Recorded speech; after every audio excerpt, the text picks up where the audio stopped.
The crisp autumn air greeted me as I stepped out of my car, clutching the bouquet of roses I had picked up on my way home. I felt a surge of excitement. It was our 10th wedding anniversary, and I had planned a surprise evening to celebrate our decade together. The restaurant reservation was made, and a heartfelt letter I had written was waiting on the dining table, next to a bottle of our favorite wine. I had deliberately left work early, making sure the evening would be perfect. As I unlocked the front door, I was struck by an unusual silence.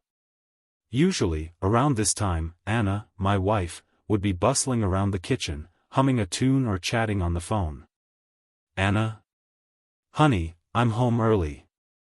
I called out, my voice echoing through the quiet house. There was no response. I placed the roses on the counter and headed upstairs, thinking she might be getting ready. As I approached our bedroom, faint whispers reached my ears. My brow furrowed. I leaned in closer, my heart beginning to race. I couldn't quite make out the words, but the tone, intimate, secretive, sent a chill down my spine. Pushing the door open, I stepped inside. At first, I saw nothing unusual. The bed was unmade, and Anna's dress lay draped over the chair. Then my eyes landed on her. She was standing near the closet, her face pale, her eyes wide with shock as she stared at me. "Jack! You're home early," she stammered, clutching the robe she was wearing. Before I could respond, there was a creak. My gaze shifted to the closet. Something was off. I took a step forward, my instincts on high alert. "What's going on, Anna?" I asked, my voice steady but with an edge of suspicion. "Nothing. I was just," she trailed off, glancing nervously at the closet door. My heart pounded as I reached for the handle. Anna lunged forward, trying to block me, but it was too late. I flung the door open and froze. Inside the closet stood Mark, my best friend since college. The man who had been my confidant, my brother in everything but blood. Mark was standing there, disheveled, avoiding my gaze, his shirt unbuttoned and his face flushed with guilt. "What the hell is this?" I demanded, my voice rising, my fists clenched at my sides. Anna began to cry, her words tumbling out incoherently. "Jack, I'm sorry. I didn't mean for you to find out like this. It's not what it looks like." My laugh was bitter, my anger barely contained. "Not what it looks like? Really? Because it looks like my best friend and my wife." I couldn't finish the sentence. The betrayal was too much. Mark finally found his voice, stepping out of the closet, his hands raised as if in surrender. "Jack, listen to me.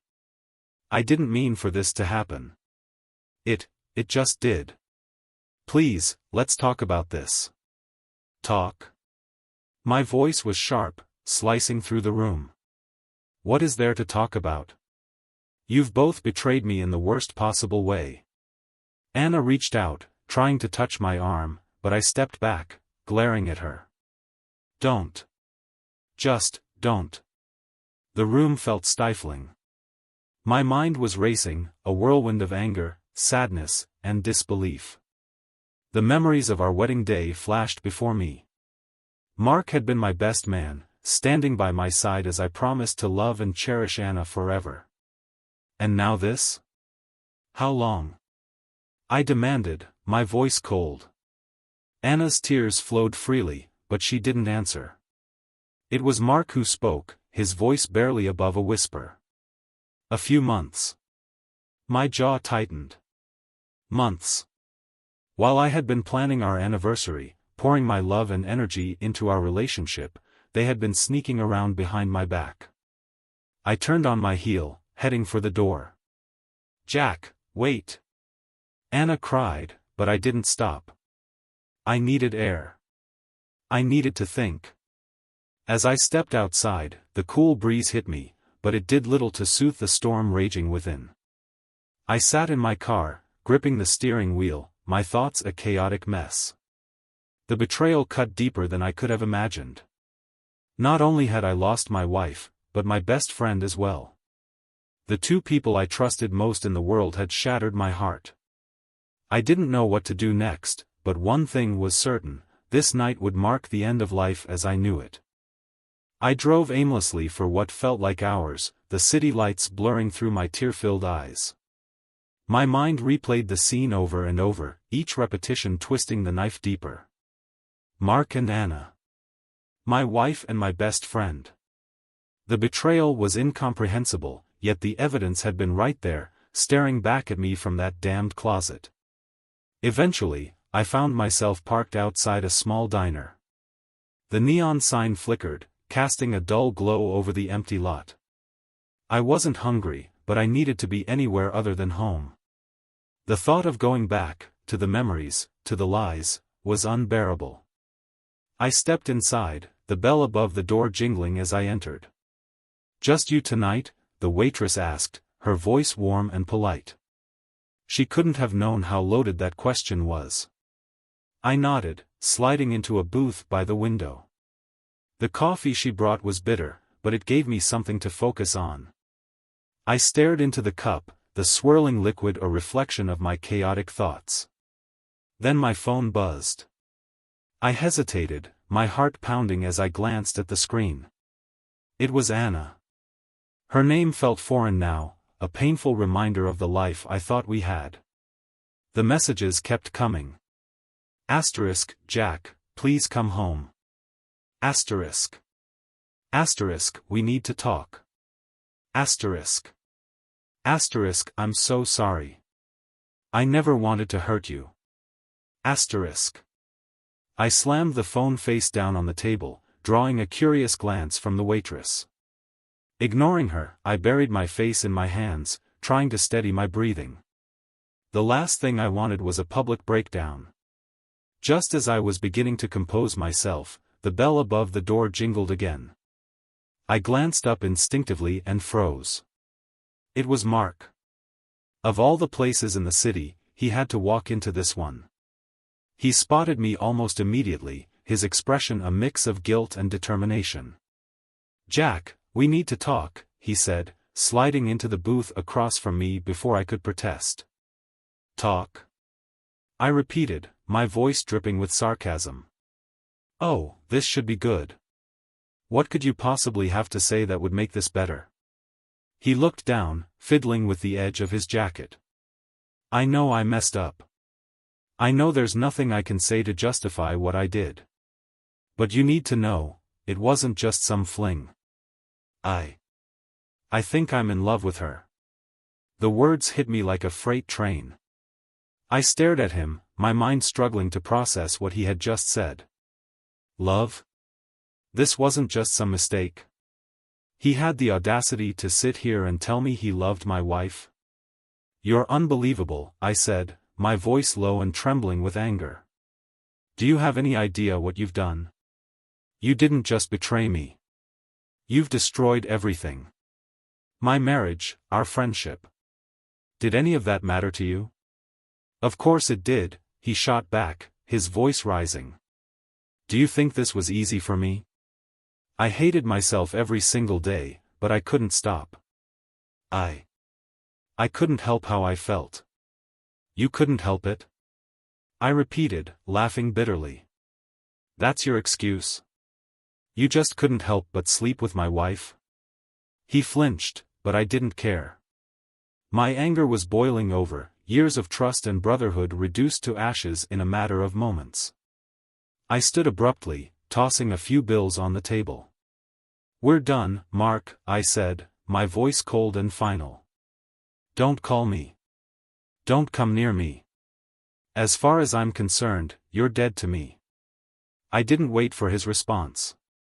The air outside was freezing, but it felt better than being in that diner. I got back into my car, gripping the steering wheel tightly as I tried to calm myself. But the fury and heartbreak were too much. I slammed my fists against the wheel, letting out a guttural yell. As I sat there, the pieces of my shattered life scattered around me, a new thought began to take shape. I couldn't let this break me. I couldn't let them win. If Mark and Anna thought they could betray me and walk away unscathed, they were wrong. Revenge wasn't usually in my nature, but this wasn't a usual situation. They had burned everything I held dear to the ground. Now, it was my turn to strike the match. I couldn't sleep that night. Every time I closed my eyes, I saw their faces, Anna's tear-streaked expression, Mark's pathetic attempt at sincerity. The words, "I think I'm in love with her," echoed in my mind like a curse. By morning, my anger had crystallized into resolve. If they thought they could throw away my trust and carry on as if nothing had happened, they were about to learn how wrong they were. I spent most of the day at home, trying to avoid Anna. I could hear her moving around the house, her footsteps hesitant as if she were afraid of running into me. She had tried to talk to me earlier, but I'd shut her down with a cold glare and a curt, "Not now." I wasn't ready to hear her excuses, her justifications. The betrayal was too fresh, the wounds too raw. Instead, I focused on what I needed to do next. I opened my laptop and began digging. Anna had always been meticulous about her schedule, and I knew her habits better than anyone. For years, I'd trusted her, never questioning where she went or who she was with. But now? Now I scrutinized every detail. Her work calendar, her social media, even her favorite places to visit. I wanted to understand how long this betrayal had been going on and how deeply it had sunk its roots into my life. It didn't take long to uncover the patterns. The late nights at the office, the last-minute business trips. I found receipts for dinners at restaurants I'd never heard of and a hotel booking, made the day after our last anniversary. The sheer audacity of it made my blood boil. They'd been careless, confident I'd never suspect a thing. But that confidence was their downfall. By the time Anna finally confronted me, I was sitting at the dining table, a folder of damning evidence spread out before me. Her face was pale, her eyes red from crying. She looked at me, then at the papers, her lips trembling. "Jack, please, I can explain," she began, but I cut her off. "Explain?" I said, my voice sharp. "Explain what? That you've been lying to me for months? That you've been sneaking around with my best friend? Go ahead, Anna. I'd love to hear how you spin this." She flinched at my tone but pressed on, her voice shaky. "It wasn't supposed to happen like this. I never meant to hurt you. It just got out of control." I laughed bitterly, shaking my head. "Got out of control? That's what you call it? Sleeping with Mark, lying to my face, making a fool of me? That's out of control?" Tears streamed down her face, but I felt no sympathy. "Not now. Jack, I'm so sorry. I know I messed up, but I love you. I never stopped loving you." Her words only fueled my anger. "Love? Don't you dare talk to me about love. You don't betray someone you love. You don't destroy their life because you couldn't keep your hands off another man." She sobbed, collapsing into a chair across from me. For a moment, I almost felt a pang of pity, but I pushed it aside. She had made her choices, and now she had to face the consequences. That evening, I left the house. I needed space, a chance to clear my head. As I drove aimlessly through the city, I received an unexpected call. It was Laura, one of Mark's co-workers. We'd met a few times at parties, and I vaguely remembered her as someone sharp and observant. "Jack, I'm sorry to get involved," she began, her voice hesitant. "But I think you should know something. Mark, he's not who you think he is. This isn't the first time he's done something like this." "What do you mean?" I asked, my grip tightening on the steering wheel. "He's had affairs before. A few years ago, it was with another coworker's wife. He's got a pattern, Jack. And from what I've heard, he's never really faced any consequences. People let it slide because he's charming, but I thought you deserved to know." Her words were a revelation. This wasn't just about Anna and me. Mark was a serial betrayer, someone who thrived on breaking trust and getting away with it. That knowledge fueled my resolve even more. This wasn't just about revenge anymore, it was about justice. When I returned home that night, Anna was waiting for me. She looked up hopefully, but I walked past her without a word. I couldn't bring myself to speak to her yet. Not until I had everything I needed to end this on my terms. The next morning, the house felt heavier than ever. I woke up to the smell of coffee brewing, a feeble attempt by Anna to bridge the growing chasm between us. I ignored it. My mind was already racing with plans. If Anna thought a pot of coffee and a remorseful glance would erase what she'd done, she didn't know me at all. I left the house without a word, needing space to think. As I walked through the city streets, the autumn chill biting at my skin, a new thought crossed my mind. Mark wasn't just a liar, he was a predator. If what Laura said was true, this wasn't just about Anna and me anymore. It was about stopping someone who thrived on ruining lives. By noon, I had a plan. I started with Laura. She'd said she didn't want to get involved, but I knew she'd already crossed that line by calling me. I found her at a small cafe near her office. She looked surprised but not entirely unhappy to see me. "Jack," she greeted, her tone cautious. "I didn't expect you to show up." "I need your help," I said bluntly, sitting down across from her. "You know Mark's patterns. You know what he's capable of. I need to make sure this ends here. No more victims." Laura hesitated, her hands fidgeting with her coffee cup. "I'm not sure how much I can do. I've already said too much." "Laura," I leaned in, my voice low but firm. "You called me because you wanted to do the right thing. Don't back out now. I need evidence, details, anything that shows a pattern of his behavior." She looked at me for a long moment, then nodded. "Okay. I'll help you. But you need to promise me one thing, this doesn't turn into some revenge scheme. If you're going to expose him, do it the right way." I nodded, though I wasn't sure I could keep that promise. Revenge still burned hot in my veins, but justice, real justice, would be more satisfying. Over the next few days, Laura and I worked together. She shared emails, texts, and anecdotes from coworkers who'd seen Mark's behavior firsthand. With every new piece of evidence, my resolve grew stronger. This wasn't just about me anymore. Mark's actions had hurt countless people, and it was time he faced the consequences. But Anna was still a wild card. I couldn't keep ignoring her forever. She confronted me one evening as I was going through the latest set of files Laura had sent me. "Jack, what are you doing?" she asked, her voice trembling. "What I should have done a long time ago," I replied without looking up. "Please, talk to me." "Let me explain," she pleaded, stepping closer. I finally looked at her, my expression hard. "Explain what?"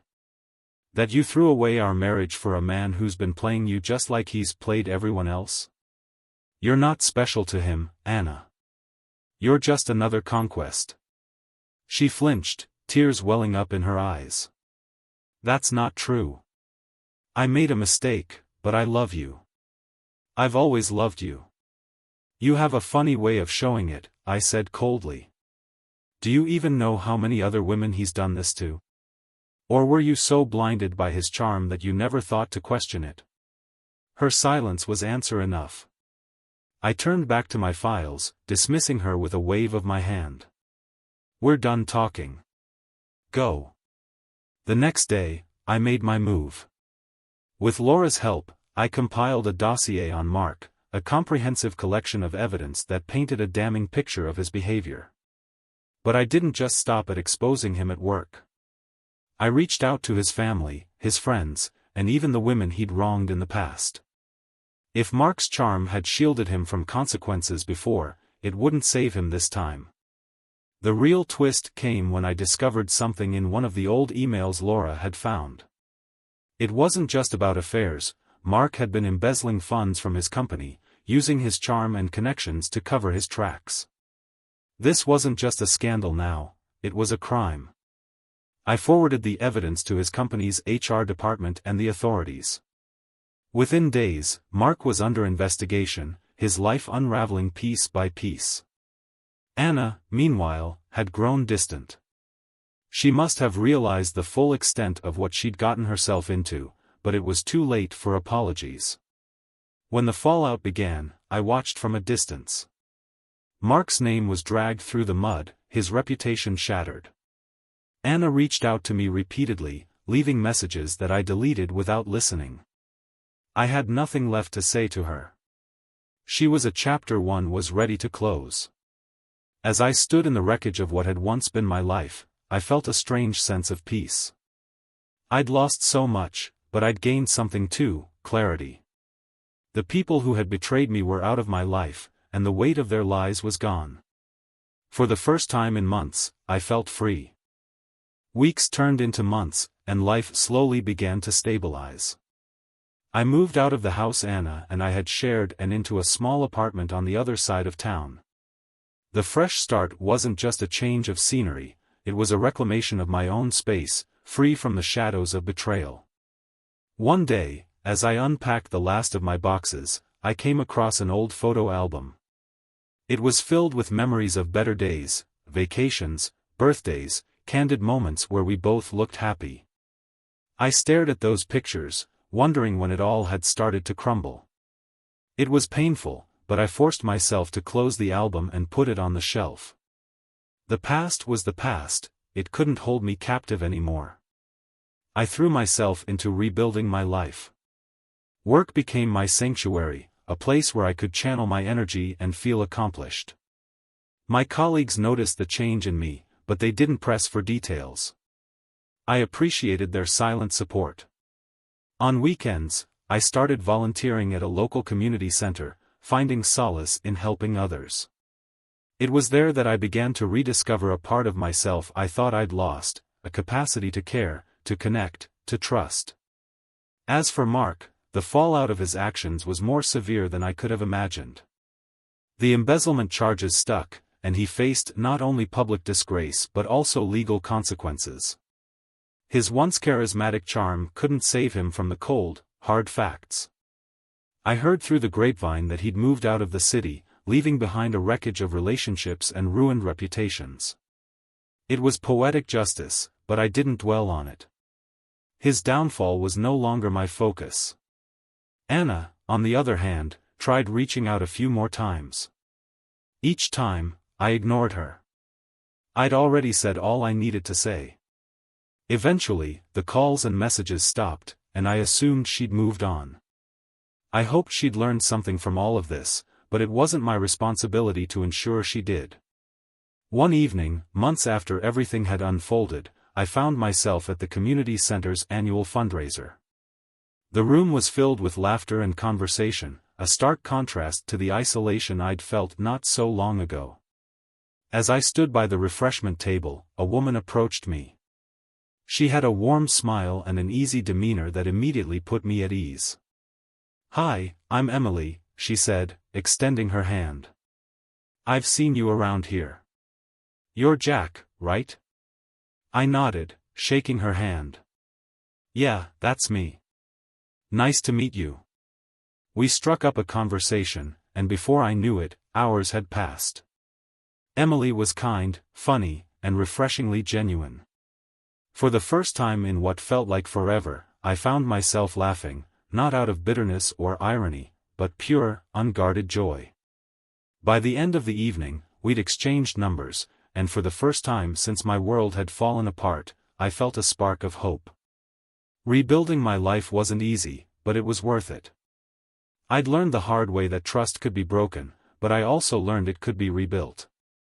Not with Anna or Mark, but with myself and the people who truly mattered. The scars they left would always be there, but they didn't define me. I was stronger than I'd ever given myself credit for.